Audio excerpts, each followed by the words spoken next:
let's talk about Freya. I think this video should come out after the Marvel Rivals like stall sustain video. So let's go a little bit of Marvel Rivals, a little bit of Overwatch. I've got to say, I put in quite a bit of time into Freya in 6v6 rather than 5v5. And I think it's important to note that I played Freya in 6v6 rather than 5v5 because I think she's actually a DPS character that greatly benefits from being 5v5 and having space and having easier access to duelists. It's not me being complimentary of 5v5. I would much rather play 6v6, but I think that's important to preface as how DPS functions, especially a kit like Freya's, where it's super high mobility, you want to take angles and quickly two-tap squishy characters. I think it's very, very important for her viability to note that. So let's talk about Freya. She's a modernized Hanzo in pretty much like every aspect.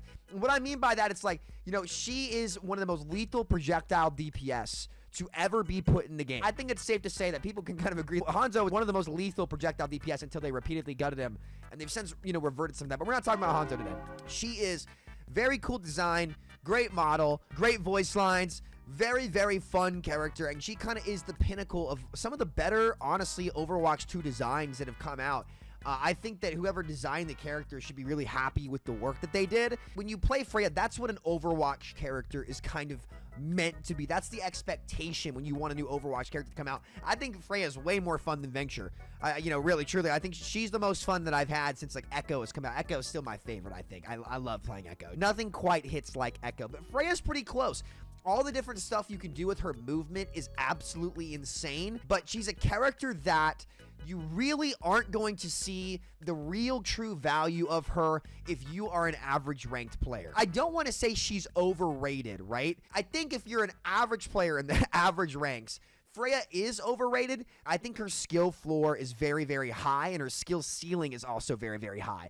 So when you see everybody sit here and say, oh, well, Freya's the best DPS in the game, super, super dominant, I don't think that's the case for most players. But she requires a good enable on the angles, at least in 6v6 for me. If your supports aren't putting the resources into you, it's very difficult to get around to the duels and actually aggress on those angles because you're 225 HP. But if you do have the space and you do have a good enable and you're able to angle tank, dude, this hero can be an absolute monster. For me personally, I give her like an A tier in strength. You can't rate her lower than A tier. I think she's very, very solid. I do think there are situations though where, especially for the average player out there, where you want to be on a Cassidy or an Ashe or something that just, like, again, hit scan just pumps damage in this game, especially post season 9. Hit scan puts in absolute work. It is insane. I find myself playing even more hit scan nowadays than projectile when I'm playing Overwatch outside of Echo. I think with Freya, her ult, it's not one of the strongest ults in the game. It's great at securing like a solo kill, right? And if you have a good setup, it can be insane. But it's not one of those ults where you just use it and it's going to be enormous value every time. Like if you Kitsune down a lane, that's going to be enormous value. A Juno ult, going to be enormous value. Even like a Visor or a Deadeye can like instantly force people away, or like that's an immediate threat. The Freya ult, like, it's a threat. It's way harder to actually set up and get big value from, which is why I say, like, the higher up you go in the ranks, the more oppressive Freya is. She's a lot like a Widowmaker in that regard, where, like, you know, you guys saw me complain about she's perma-banned in my games, by the way. I permanently ban Widow. It's so nice having hero bans. She's like an inverse Sombra, almost, where, like, I feel like in lower ranks, Sombra's, like, perma-banned, right? Because people just don't like playing against her. But the higher up you go, the more Widow bans you see. So the higher up you go in the ranks, the better Freya is going to be. But the more average ranked you are, the less of a threat she's going to be, because players don't have the skill sets to really get enormous value on the character. I don't think that's a bad thing. I think that when characters are designed like that, it's actually a very, very good thing. But it brings a lot of discourse in when people are talking about, okay, well, should you nerf or buff the character? Like, for me, I was okay with Freya buffs. Like, I'm not really playing the game that seriously. The most time I'm playing Overwatch is when I'm just, you know, casually playing the 6v6 open queue, which has been pretty fun, aside from the players. But, you know, for me, like, as a casual, like, I'm happy to see that. It's been fun to have my perspective on Overwatch change a little bit. Like, I know Overwatch, it's a more competitive game than Rivals, right? But I'm not, like, really into the Overwatch competitive scene anymore. I'm mostly a casual player who's in and out from you know, my other swing games that I like to be playing. So I wasn't really against big Freya buffs or like slight Freya buffs, because to me, it didn't feel like the character was any more oppressive than anything else that we were really seeing. But considering Widowmaker can one-shot me across the map, and that's what I was playing against for most of the time. I'm sorry, guys. Like, tell me if I'm wrong about her in 5v5, if that makes her even more oppressive. But like, I'm just not playing 5v5. I'm not doing that to myself, man. I'm over it. So maybe it is different in the format, and that would be something that I do have to keep noting, because I think that's what like really influences my perspective. But no, I think her ult was kind of like super underwhelming. Her abilities in terms of her mobility and her perks, her minor perks are like very mid. The slow one was bugged for a bit apparently, where it slows down tanks, and seeing critical enemies is nice, but really where she starts to get good is when she gets to her second perk, where her updraft ability gives her a second dash. What I found the most value on Freya being is quickly like shooting and hard scoping, scope, quick scope, shot, quick scope, shot, and instantly bursting somebody. Where I understand why people say she's OP is how she can kind of roof stall with no sound and instantly land and like assassinate somebody.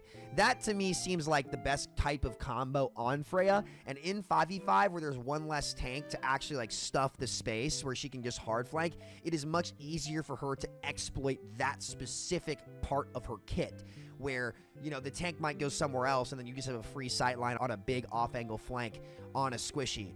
That I can understand why people would think is oppressive. So maybe they need to change like her sound cues, like when she's actually stalling on a roof forever, to where players can actually hear her. I think giving people more indication about where the character is, you can't really go wrong with. Like, good players will still be able to get value on the character, but it adds more organic counterplay to the people who have the frustrations with the character, where it's not really a one-shot kill. It's more like a Junkrat combo, but it's pretty damn close, right? How a Junk combo is basically a one-shot combo. Freya really does have that too. So I can understand that complaint. I think that's probably low-hanging fruit. If they want to change that, they most definitely can. And I think that's something that people who like playing Freya won't really complain about. It's like, okay, that people can actually hear me coming. That's probably a bit more fair. And they're not actually nerfing the straight-up lethality of my character. On top of that, the updraft ability is very, very good. There's all kinds of ways where you can use it to bob and weave, especially when you get her major perk, which gives you a free secondary dash and a kill shot to get around people who are just, you know, being a menace to you. I think that perk and that ability is so, so good. And really, she does so well on maps that require verticality, because she has lethality, but she's got the mobility of an Echo, of some of the more mobile DPS out there, with very good range lethality. Like, she's not going to be a Widowmaker one-shotting you, like I said, or even a Hanzo one-shotting you, but she can get pretty dang close, especially the higher up you go in the ranks. I really don't think this is something that low-ranked players are going to see or really have many frustrations with, as they don't even struggle with Widowmaker. If low ranks don't struggle even with Widowmaker as much, they're not going to struggle as much with Freya, because she's just not going to be as consistent, because she's a projectile character as some of the hit scan in the game. So yeah, like, where would you rank Freya, Sam, overall? I give her an A, like, holistically. I think she definitely is like S tier in like the top levels of play, but I don't think most players are actually going to see that outcome or see her in that regard in most of their games. Now, you average ranked players can tell me if you're wrong. I'm not saying she's bad, but I don't think she's like server admin, make the game unplayable like a lot of people on X or Twitter, whatever the hell you want to call it, would want to say. Then again, if you're going on X/Twitter for reasonable takes, you're in the wrong spot. I don't care what subject matter you're looking at. You'd have a better time on Reddit, and that's saying something, dude. So yeah, I mean, guys, you guys let me know down in the comments, where would you rank Freya? Do you say she's an S tier character, A tier character, B tier character? What are some things about her that you would like to see changed? Do you think her design hit the mark? I think her design hit the mark. I think she's in a pretty solid spot.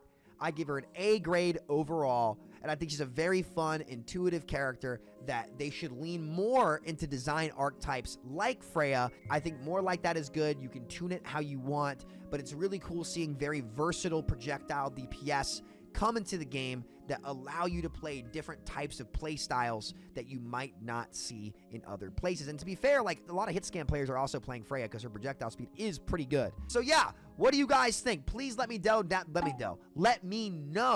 down in the comments what your thoughts and feelings are about Freya. For me, she gets the seal of approval. I like it. I like it a lot. Was that Charlie bit my finger? No, what is that? I like it a lot.